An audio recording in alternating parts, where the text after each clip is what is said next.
Hey guys, are you ready for some money rehab? Wall Street has been completely upended by an unlikely player, GameStop. And should I have a 401k? Because You don't do it? No, I know. Girl! You think the whole world revolves around you and your money? Well, it doesn't. Charge for wasting our time. I will take a check. Like a old school check. You recognize her from anchoring on CNN, CNBC, and Bloomberg. The only financial expert you don't need a dictionary to understand. Nicole Lapin. Today I have a very special guest, Eve Rodsky. She is the author of the books Fair Play and Find Your Unicorn Space, and host of the new iHeart podcast, Time Out. Let's get right into it. I want to bring on Eve, actually, to introduce today's topic. She is an expert on this subject and gets a little meta here. I just don't want to waste any time teeing up the topic because, as she and I both agree, time is your most valuable asset. It is such a pleasure for me to say, Eve, welcome to Money Rehab. Well, I'm really happy to be here since women's economic security is what I think about when I wake up in the morning and when I go to sleep at night. So I'm really happy to be here. And you truly do. You put your money where your mouth is. You walk the walk. You're such an ultimate woman's woman. On the show, of course, we talk a lot about the wage gap. And the reality is, as you know, men are paid more than women for doing the very same work. But this discrepancy between men and women isn't just for the workplace. It's for the homestead, which you've shown some really important light on, which is what inspired your first book, Fair Play. So before we get into that book, can you help our listeners fill in some of the blanks? I know the stories, but can we talk a little bit about what your life looked like pre-books? Well, as you know well, Nicole, because you've been with me on this journey, my work is, centered in what I now call my blueberries breakdown. But it really started 10 years ago when my husband Seth sent me, an infamous text now. I'm surprised you didn't get blueberries. In the midst of a very chaotic time in my life that I think a lot of people can relate to now, which was that feeling of complete and total burnout and overwhelm. I had just had my second son, Ben. I have 3 children that I had Ben at the time, and Zach was 3. We had just recently moved to LA because I thought that burnout and overwhelm were because of New York, Nicole, not because of the fact that I was doing 2/3 or more of what it took to run a home and family, a statistic I was undeniably living at the time, but I didn't even know about.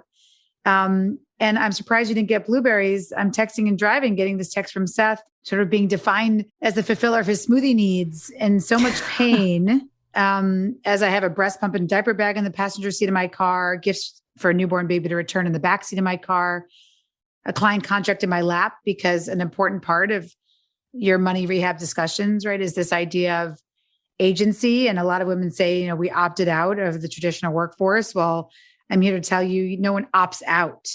Anybody who was in the corporate workforce and is no longer there has been forced out for some reason. So I had been forced out.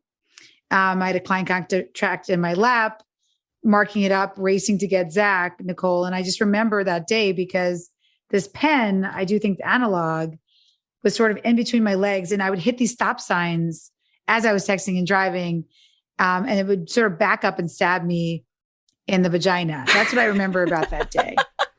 Just being stabbed in the vagina by a pen. And I think what I was recognizing about my life was that, I did everything people told me to do.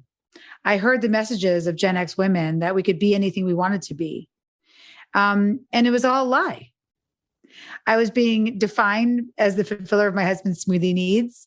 My name was totally erased. I was wearing mom as a necklace around my neck, sitting in preschool circles, being called Zach's mother. I was gone. I was sort of a gray version of who I was in that 10 years. And so I like to say to younger women, right, you only have 10 years left to live. And I say that with a lot of humor because I do my work so that nobody finds themselves sobbing on the side of the road, thinking they're divorcing their partner over off-season blueberries. You were raised by a single mom who I met, who's a adorable. I'm obsessed with your mother. I would like to be adopted. Why do you think that happened? Why do you think women got erased as moms and truly like our maiden last names were relegated to being an emergency security question at your bank? Right? Correct. Like, what is your mother's maiden name? That's all we get? Absolutely. I think a lot of my work and your work too, I think centers on agency and decision making, right? And there's short-term decisions, there's long-term decisions. But the truth is that women have not been able to make their decisions for themselves in many different areas. You talk about it in terms of money, whether it was being able to own property or own their own credit card. But in many areas too, especially about our time. I'd say the biggest thing I see now is this time crisis. It's really a crisis of time choice, where our male counterparts often have extreme time choice over how they use their day, how they organize their day, while still having a home and family. Whereas women, we're in service of our homes, regardless of whether we work outside the home and until our head hits the pillow. And I think it's that discrepancy that allows to erasure. Because if you're erased, our names are erased first. We're then put into these boxes of our identities, right? We're allowed to be parents. We're allowed to be partners. And now we're allowed to be professionals because of income inequality in this country. And you've talked about this. We need women's economic contributions to the home. So we can be parents and our partners and our professionals.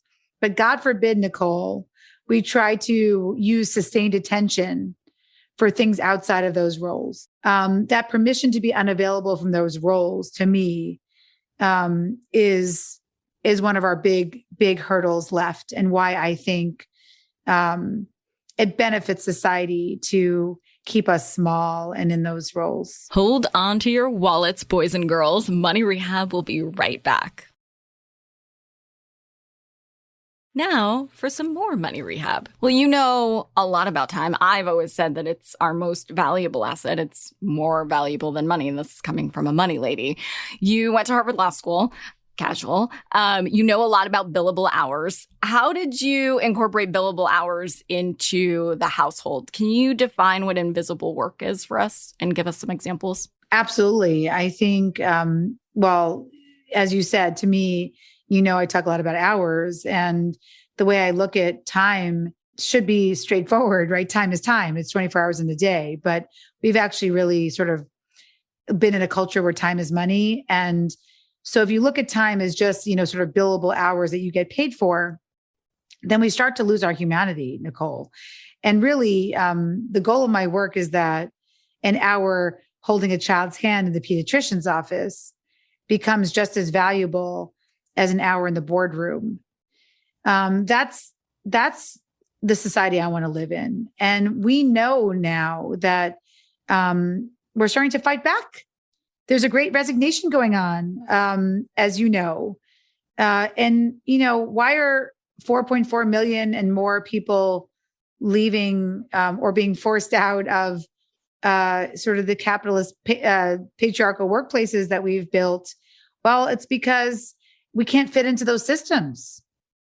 We've been begging for things like flexibility or a recognition that you can be productive if you work anywhere out other than a cubicle in eye distance of your boss. But this redefinition of work hasn't happened yet. And I do think the pandemic is accelerating what a billable hour should be. And a billable hour to me is an hour of worth. And as we said, an hour of worth is taking your child to the pediatrician. An hour of work is using your time to go right now and log on to the COVID test website and order your free tests. You know, a billable hour is spending time learning a new language, even if it has literally nothing to do with your daily quote unquote productivity. Those are what makes us human, Nicole. And I'm hoping that we start to look at billable hours differently. And also the fact that there's a misconception that, you know, the time it takes you to go to soccer practice is just one thing. There's a lot of other elements to soccer practice. How did you, I love a process and a system. You are after my own heart with this. How did you create this system that accounted for getting the soccer cleats, returning the soccer cleats if needed, cutting those little orange quarters or whatever the fuck you have to do, right? Well, I think you've always been so supportive because I think we both recognize two things. We both recognize that time is our most valuable currency, and women are taught to give it away from birth for free. But we also understand the value in structured decision making. There's a book called The End of Bias by Jess Nordell, and I love it so much because she sees all these different bias interventions that work are based on these ideas of structured decision making, where you don't use assumptions. Oh, Nicole doesn't need pain medication because she looks like she's going to be someone who is going to give birth naturally, right? I don't know. We just make all these bizarre assumptions.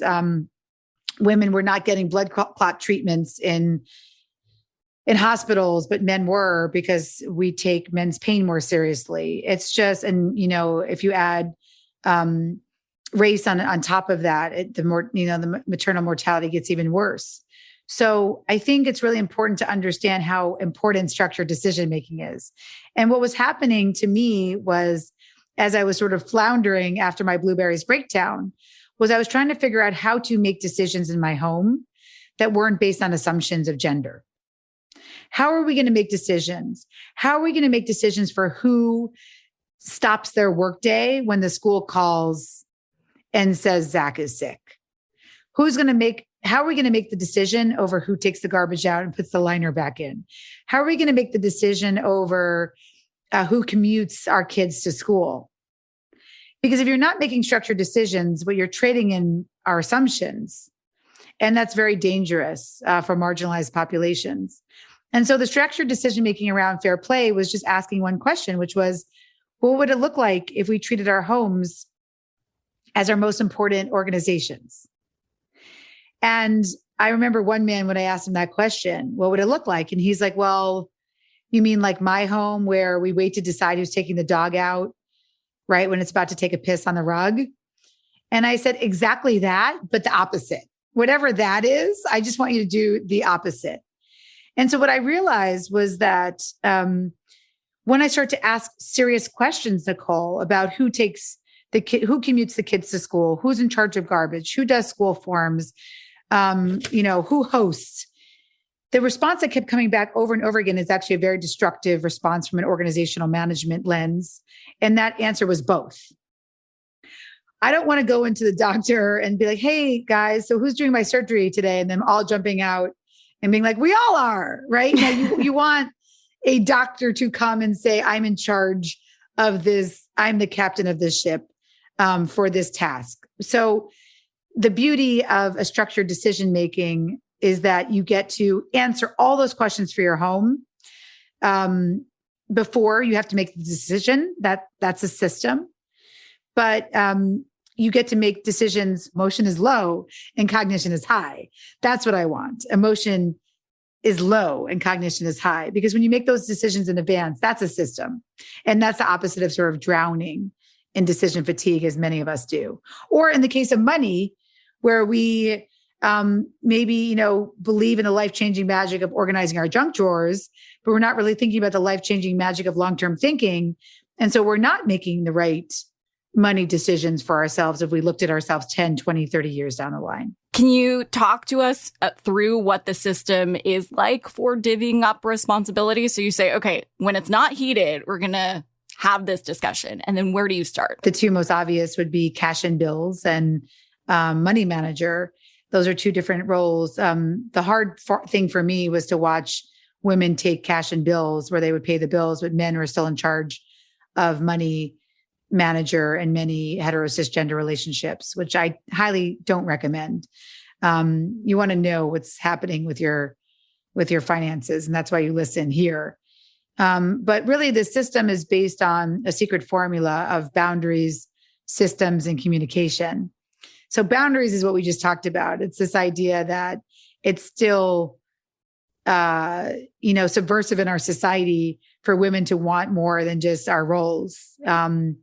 So this idea that a true boundary isn't taking a walk around the block, as some people are saying these days, or even grabbing a drink with a friend, it's really, this idea that I deserve to be interested in my own life, and setting up structures and systems to allow for that time where it's not last. So that's a true boundary.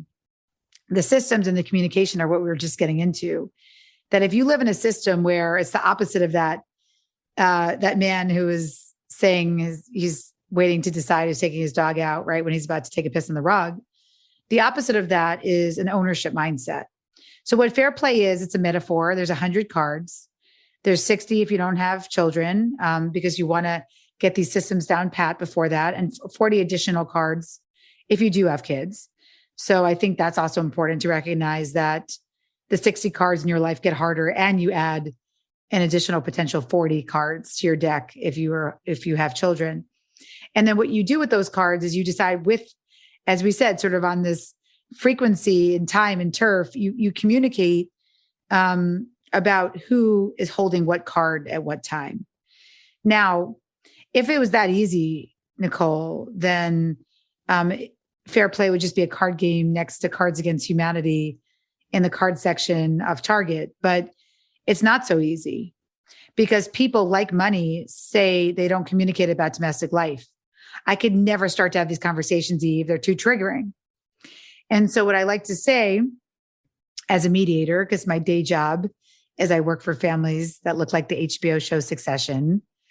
And you should feel bad for me, Nicole, right? Because those families have very complex decision-making structures. What I learned mediating for those families is that so many times I would walk into a succession meeting, and a father, a patriarch who is my client, would say to me, I can't communicate about money, the foundation, my family business. Okay. We don't communicate. And then I'd watch and observe a meeting. And every time second son, Johnny, would start speaking, dad walks out of the room for water, for a snack. I mean, so if you don't think that's communication, right? So that happens in the home too, where people would say to me, we don't communicate about domestic life. So in the beginning, Nicole, I would actually earnestly write that down. Doesn't communicate about domestic life, until the thousandth person said to me, oh yeah, well, when my partner forgets to put the laundry in the dryer, I dump wet clothes on their pillow. So then I would cross out communicating about domestic life. So I think what I'm asking here for, and a lot of your other guests have, is this understanding that we're already communicating about money. We're already communicating about domestic life. We're already communicating about sex, these hard things. It's just, so I'm asking for a communication shift away from the passive aggressive, the boiling over, the tone issues, the verbal assassin problems, as my friend says, where she says things in a really nice tone, but things like, you're the worst father that's ever existed. Did you know that was ever going to happen to you? I'm so surprised. Away from that to communication that has effective means, because people can listen. For today's tip you can take straight to the bank. Work-life balance doesn't just mean keeping a balance between your work and your life. You should also be keeping your life-work balanced with whoever is sharing your home with you. This could be a friend, a romantic partner, a roommate, whoever fills that role for you. To start conversations around leveling out the home court, I recommend what Eve did and creating a shit I do list that outlines all of the work you do at home. Then have your partner do this as well. You can share your lists with each other, and comparing them will actually help visually identify where there are imbalances. Oftentimes, once you see the problem, it's easier to fix it. Money Rehab is a production of iHeartRadio. I'm your host, Nicole Lappin. Our producers are Morgan Lavoie and Mike Coscarelli. Executive producers are Nikki Etor and Will Pearson. Our mascots are Penny, and Mimsy. Huge thanks to OG Money Rehab team Michelle Lands for her development work, Catherine Law for her production and writing magic, and Brandon Dicker for his editing, engineering, and sound design. And as always, thanks to you for finally investing in yourself so that you can get it together and get it all. You spend